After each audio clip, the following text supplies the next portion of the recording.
Hello, and welcome to the special Friday edition of Clash of the Rams. I'm your host, Jeremy Hayes, and along with me, we have Mike McMahon. What's up, guys? And Eric Russo.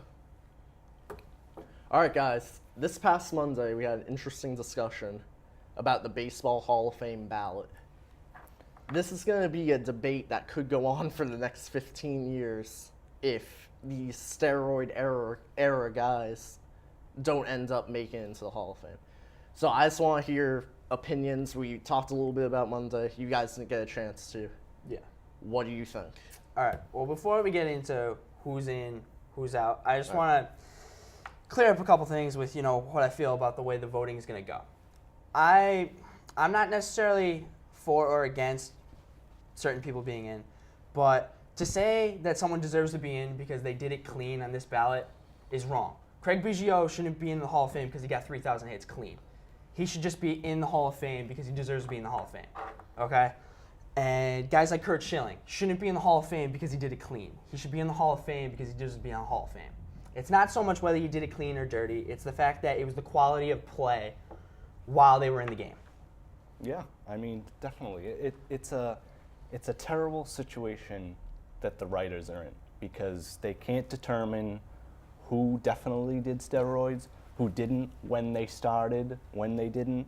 If we put everybody in, if we put one guy in, we have to put everybody in. Yeah.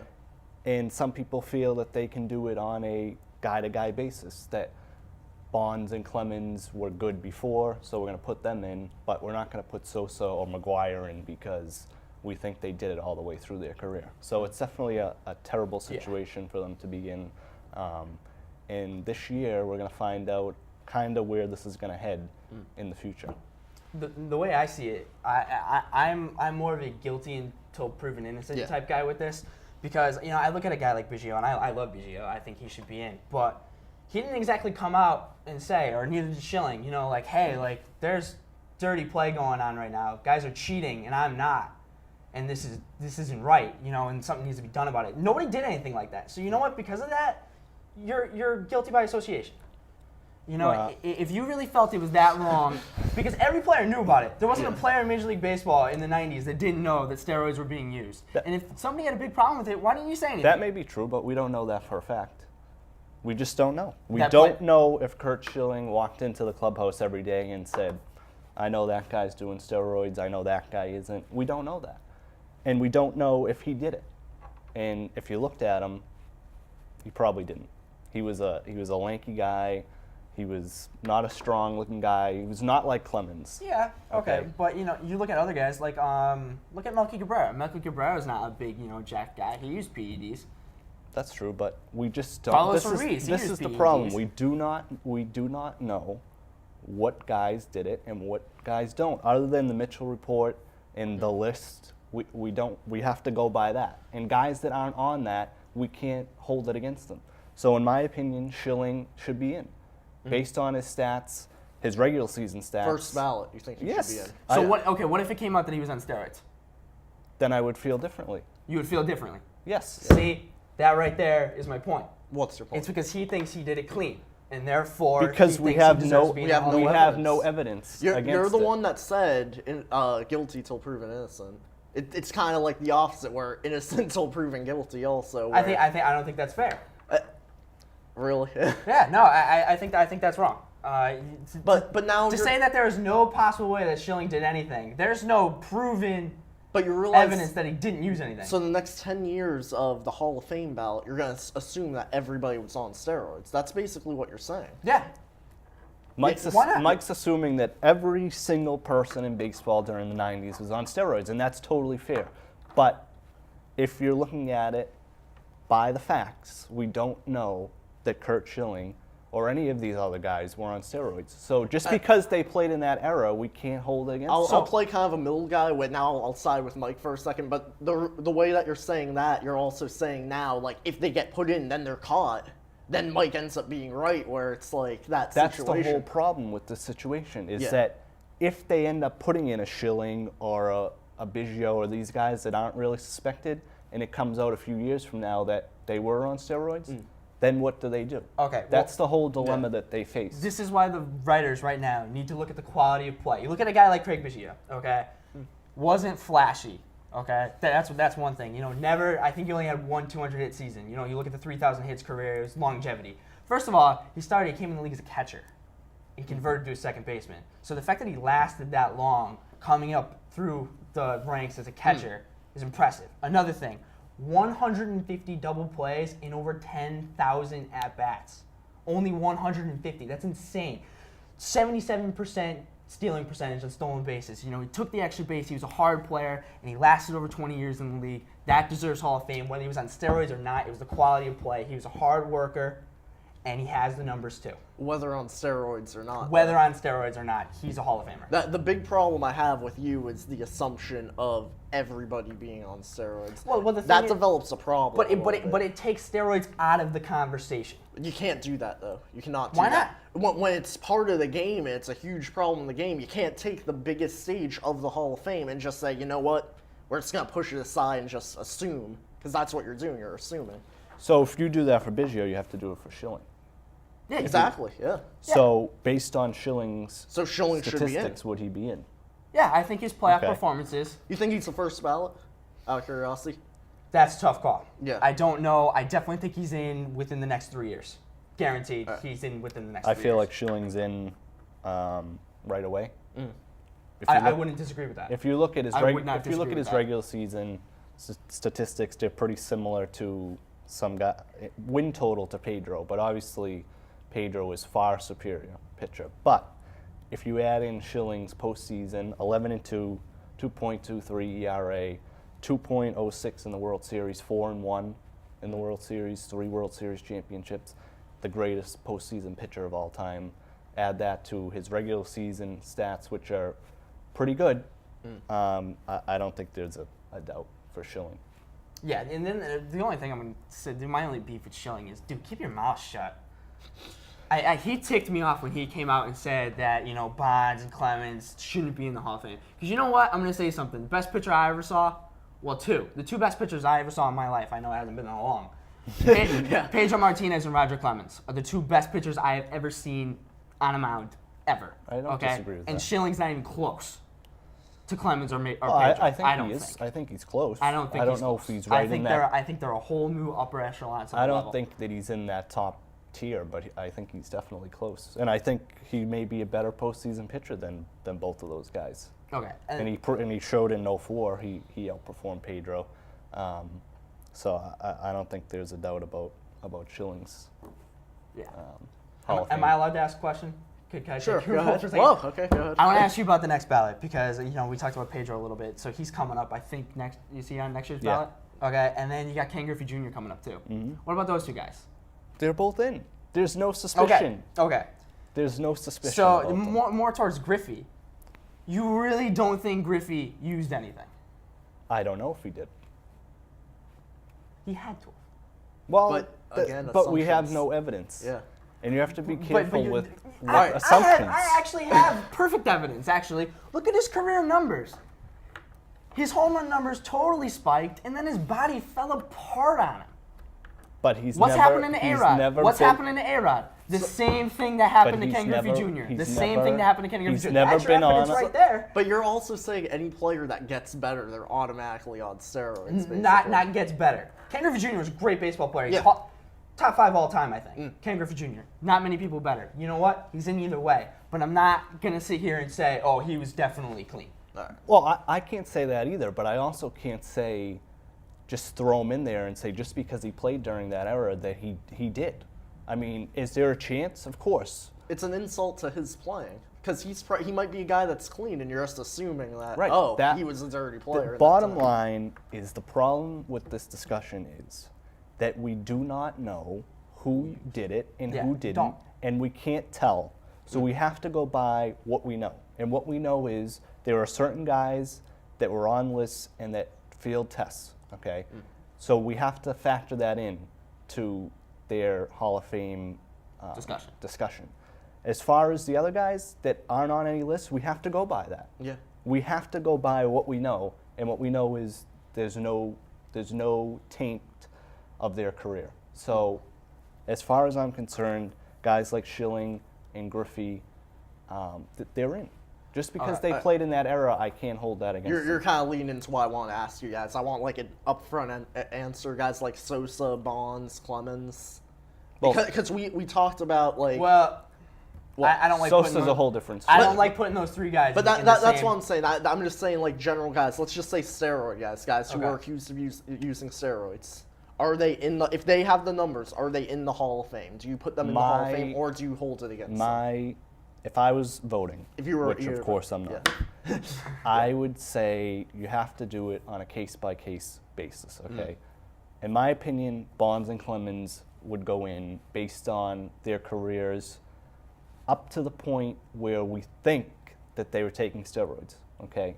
They could have been doing it before, but we have no evidence of that. We have evidence that it came in late 90s, early 2000s. Bonds before, up until about 95, 96, had already won 3 MVPs, 5 Gold Gloves, 5 All-Star appearances. Okay, he was already one of the best players in the game, and if he stayed on that path without steroids, he's probably a Hall of Famer anyway. Clemens, up until that point, just about the same way. 321 seasons, 220 strikeout games, 4 ERA titles, 2 Cy Youngs, and an MVP. Okay, all within his first 5 or 6 years in the league. So, in my opinion, those 2 guys are Hall of Famers before the steroid era.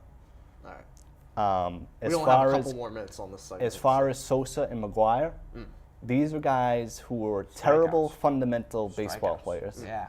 that only hit home runs. And the reason they hit home runs is because they were jacked up on steroids and were hitting 65 and 70 home runs a year. Similar to Bonds when he went on steroids. So these are not all-around great players like Bonds was, winning Gold Gloves, hitting for average. They were guys that were, average at best, who went on juice and could hit 60 home runs a year. Okay, my turn. Yeah. I agree with most of the stuff he said. Bonds deserves to be in, Clemens in. They were quality baseball players. They were some of the best that ever played, regardless whether they were on the juice or not. They just knew the game of baseball. They knew how to play it. Sosa, too many strikeouts. Wasn't his. All he did was hit 600-foot home runs. Not even 600. But anyway, you get my point. If the writers don't vote these guys in, I want them banished from baseball. Is it right to not have Barry Bonds in the home run, yet have his home run record stand? Is that right? Does that seem right? No, it doesn't. Pete Rose got banished from baseball. That's a whole other discussion. that's- It- yeah, it it's a is. whole It is. But it's not fair to say, oh, you know what? You could be on our record books, but you can't be in our Hall of Fame. That's not right. That's contradicting the game of baseball. So you know what? Either they're in their record stand, or they're not in, and I want them wiped clean. Right. That's the whole problem that they have, is to find out how they're going to deal with it, and we don't know yet. And this Hall of Fame voting that's going to come out in early January is going to tell us a lot as to how the voters are going to look at the steroid era. I'm almost happy I'm not a voter. Yeah, I have a little different perspective of how they should do it. In my heart, I don't think they should be in the Hall of Fame. I don't think they should, but the way that baseball is right now, like we've talked about, we don't know. We don't really have that choice. I think you got to put them in, but there has to be. I think in Cooperstown there needs to be a red plaque. They'll be the first red plaque. And guys who are accused, they will have it. They will be in the Hall of Fame, but you are gonna be red plaqued, and it's gonna say there's a description with your name. It's gonna say accused. That's going to have to be something that baseball talks about. I'm gonna add on to that because the Baseball Hall of Fame is a museum. It's a museum of the history of baseball. These guys were part of the history of baseball. Barry Bonds, Sammy Sosa, Roger Clemens. These guys contributed to the history Big of the names, game. yeah. So they deserve to be in it because of the museum factor. Whether baseball decides that they want to, differentiate, a section for these guys and, talk about and have like a steroid era section or whatever. I don't know if they would want to call it the steroid era section, but something like that. They deserve to be in there because this was part of the game. People are going to talk about the 90s in baseball forever. It's not just going to disappear by not voting them in the Hall of Fame. It's still going to be there forever. Not putting them in the Hall of Fame is just going to hide history. Yeah, it's not going to end the discussion, and it's not going to be like, oh, we don't have to worry about steroids anymore. It's still going to be there. Yeah. Whether you vote them in or not. All right, we got to move on, but I am one of those people that believe if you cheat that you shouldn't be rewarded, but at the same time... Do you think they should be in the record books, though? I don't think they should be. Okay. Not at all. No. But like we talked about, it is what it is. So we gotta go from there. Is. All right. Well, we're gonna move on to the next topic. That was a pretty good discussion. Let's talk a little Red Sox. So what do you guys think? It's been an interesting week. So Yeah, it has. They signed Mike Napoli, Shane Victorino, 2 veteran guys, both 3 years, $39 million. I know Mike doesn't like these deals, but so far, from what I've liked what they've done so far. They brought in some veteran, good clubhouse guys that are kind of going to change the. We hoped that that's what they were trying to do going into last year. Obviously, didn't happen. So hopefully, this is going in the right direction. All right. I love the Napoli sign. I loved it. Five straight years with 20 home runs, right-handed power. He's going to abuse the Green Monster. Absolutely abuse it, and it's going to be great. He's going to fit in so well, you know, between like Ortiz and Middlebrooks. It's just going to work. It's going to be good. Victorino aggravated me a little bit because the Sox are dropping the ball on Cody Ross, and it's bugging me a lot. Because Cody Ross was as good as a clubhouse guy as the Sox have ever had since they won their 2004 World Series. And they're just throwing him away. So you don't think it's even a money thing? You think it's the fact that we're kind of turning our back on it is a money thing because you're paying Victorino $13 million a year to not hit over 300. He's a slap hitter who's never hit 300. So how much do you think Ross is worth if we were to, like, say, go out and sign him? Well, because the Red Sox were willing to give a guy like Victorino $13 million, they should be willing to give Cody Ross $13 million. He's right-handed power. You can't get enough right-handed power with the Green Monster sitting there. You just can't. I would have liked them to stay with Ross. I loved the year he had last year. I loved him as a player. I loved him as a guy. But it's really either or at this point between those two guys. I mean, Ross is probably going to get the same type of contract. So, in my opinion, Victorino is just as good at this point. He's a veteran guy who's going to fit in that lineup pretty well. So I have no problem with the deal. I would have liked them to keep Ross around, but I still want them to it's go a after toss-up. Ross. And they still might. I mean, they still can. They still need, I think, one more outfielder because I don't think Johnny Gomes is much more than face left-handed pitching. You know, because he's with that right-handed power bat. You know, he's a good clubhouse guy, but I don't think he's much more than face a lefty. So I wouldn't mind seeing, $13 million a year for a platoon guy. I would like to see a Johnny Gomes, Victorino rotation in left field, which would be the most overpriced platoon of all time.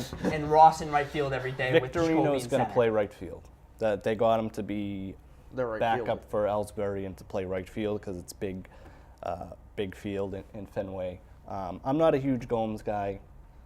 I mean, I like he's a good clubhouse kind of goofy guy too. Yeah, I think he's a 25 home run guy But at Fenway Park. He may be, but he's not a great. We talked about fundamental baseball players a little bit before. He's not that guy. He doesn't hit for average. He's not a good fielder. He's going to hit you some home runs. He's going to be a good clubhouse guy, but I'm not a huge Gomes guy. I think there's kind of going to be some kind of platoon with him. But as far as Ross, they could still bring him back if they do something with Ellsbury, which is a huge question right now. I don't think they need to do something with Ellsbury to bring him back. Well, It looks like they're not gonna either. the only reason they would bring Ross back is if they trade Ellsbury for a big-time starting pitcher. Okay. Which isn't going to happen. They're not going to get anything more than prospects for Ellsbury. Well, if that's the case, then you keep Ellsbury. But if you can get a big-time pitcher back for Ellsbury, who's going to be a free agent at the end of the year, then I have to do that. Do you have? I agree, actually. So, like, do you think that they should maybe try and throw Jacoby and a couple prospects at the Rays for a James Shields? Well, no, because there's not many pitchers available on the trade market right now. So there's nothing really. Well, there was a to go out rumor there. the other day about Cliff Lee in Philadelphia. So do you trade Ellsbury to Philadelphia for Cliff Lee? No. Well, I do. I know Lee's getting up there a little bit in age, but he still had a low 3 ERA. He did have a good year. He didn't have the wins, but he's still a top of the rotation guy that the Red Sox need with Lester and Buchholz. I think a big question in any sports too, when it comes down to the 1 year, 1 year left on the contract, are you gonna re-sign Jacoby next year? Because if they're not even planning on re-signing, then you should trade him. If they're not going to re-sign him, well, he's going to have a good year. He's in a contract. Yikes, I don't he's know. going to have. He's in a contract year. If he stays healthy, he could. If he stays healthy, Yeah. he's He going to could, be absolutely. He could. he's Yeah. going to be the guy that he was 2 years ago. Especially, he's Scott Boris's client. Okay. And those guys have huge contract years. Yeah. He needs to have a healthy season and have the 30 home runs and 100 RBIs if he wants to get paid at the end of the year. I have to cut you guys off real quick. Just to say, give some final words. You can go off from what he was going to say, Okay. but yeah, throw in your final words. Okay, That's it. just before, what's going to help Jacoby a lot was the deal that BJ Upton got. That's going to boost Jacoby's contract a lot because BJ Upton got a very nice contract down there in Atlanta, so Boris is going to use that to Ellsbury's advantage next season. I would have liked them to maybe not spend $39 million on Victorino and use that to maybe re-sign Jacoby next offseason if he has a good year. Well, they have plenty of money left. Yeah. After the deals that they made last You're year to saying get that rid because of the all hole. Just because they're not in a deep financial hole like they were last season doesn't mean they have money to spend. They are the Boston Red Sox, okay? Yeah. They are a top 5 market in Major League Baseball who can have a $180 million payroll like they did last year. They are at $120 million, give or take, right now. They have $60 million to play with. If they wanted to sign Ellsbury, the Victorino signing has nothing to do No with effect. Yeah. All right. Hey, we gotta end the show. But I mean, is there anything quickly that you both would like to say? Because we have about like a minute and a half left. Nah, I mean, the Red Sox, like I said, I liked where they're going, but the bottom line is pitching is what's killed them the last year and in a month. September 2011 and last year, their starting pitching was the worst in the league. Yeah. Yeah. They still haven't made a pitching signing other than Uehara, Yeah. who's for the bullpen. Koji. Okay. Which he's going to be a good bullpen So guy. until they get another piece for that rotation, and until we know if Lester and Buchholz are going to be themselves again, then that's the bottom line. That's what it comes down to is pitching with this team, because that lineup with Napoli and Victorino in it now is fine. I like, for the most part, the signings that they've done. I don't even dislike Victorino. I just think they overpaid for him. Overpaid. Yeah. I just think they overpaid for Yeah. him. I think he's a good clubhouse guy, and I like that they're going for good core guys. I like that. They're going for good attitudes, and that's good. They're going to get another pitcher somehow. Kyle Loesch is on the market. He might be a Yep. little overpriced. I would like to see them go after I'd like him. to go for that. Yeah. Kyle Loesch would be a good sign, I think, for them. The wild card for the Red Sox season, and you're going to laugh when I say this, John Lackey, man. No, If it's John true. Lackey could have a competent season, okay, Lester's not going to have as bad a year. There's no way he's going to have as Well, we bad a hope year as not. he had. He's going to go up at least a little bit. Buchholz is still in his prime.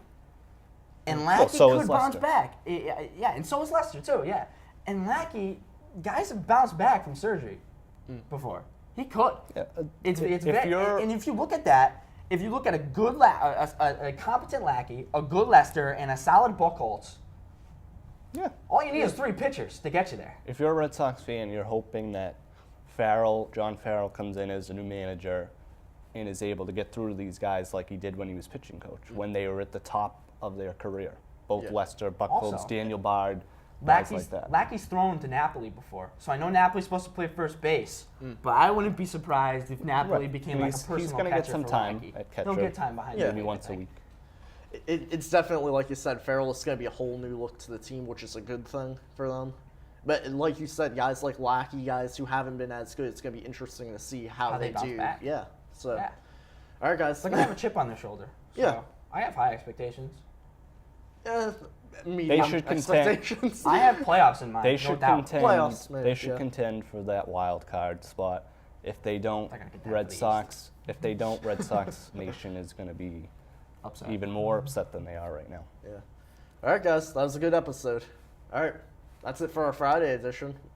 From us at Studio 73, we'll see you guys Monday for our last episode of the semester.